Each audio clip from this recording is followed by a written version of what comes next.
In this episode, we're going to show you publicly available brain augmentation technology.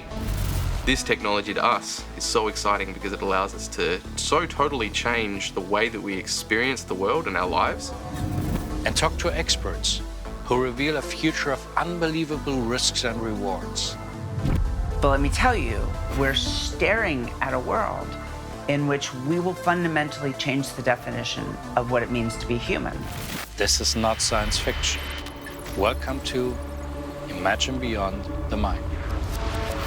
My name is Ian McIntyre. I'm the CEO and co-founder of a company called Hum that makes a wearable patch that improves your working memory. At its heart, Hum is a little battery. And that battery produces an electrical stimulation that induces this wonderful benefit, which is for a brief time, about 2 hours, you're a little bit smarter. Today we're putting Hum to the test. One twin will be wearing a working patch, the other a dummy. My name's Alex. My name's Sarah, and we are identical twins. We've never lived apart. Our brains are identical. We have identical brains. We think the same. We're running a cognitive performance test that assesses working memory. The twins will see a sequence of flashing blocks, and they must remember the sequence and copy it. The more you get right, the better your working memory is. Are you ready? I'm more competitive. I have to win. Sarah's definitely not going to win the test today. Alex isn't winning.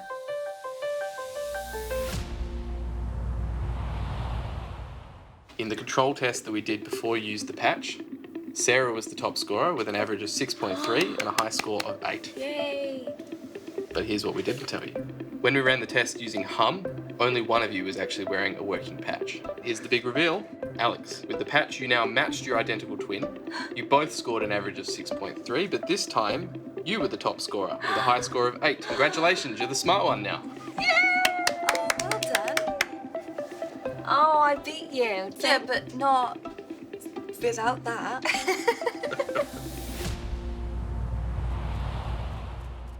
Needless to say, the block test itself seems meaningless, much less whether you got a 7 or 8. But here's the astounding part. Someone that gets an 8 instead of a 7, they go further in their education. They earn more money across their lifetime. They literally live longer. We now have this power. This is moving out of the lab and into the world today. I'm actually very excited for the future. With this developing technology, what I can achieve that might not be possible now as a human being. Maybe it's possible as a human being in 10 years or 20 years. Once you are able to have brain implants, we're going to be able to affect its function to improve our cognition. The challenge is to somehow augment ourselves, but in a way that we preserve our humanness. Brain-computer interface is a very growing concern. It's like a nightmare if you imagine someone hacks your brain. What can they do with that? We haven't seen anything like that yet, but this actually has happened with other healthcare devices like pacemakers. It's just a matter of time it will happen. What happens if we don't augment people in working memory from being a 7 to an 8, but instead we augment them from being a 7 to a 20? There are no 20s. We don't really know what that would be like. And so what it comes down to is what are some of the crucial features of humanity that we want to preserve? I wish that when I need to be completely in love, that I could push my emotions all the way up and I could have the most amazing and loving evening.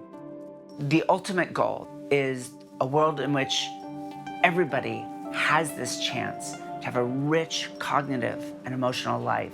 This may sound like science fiction, but we are genuinely talking about changing the definition of what it means to be human. And the biggest question is, for whom?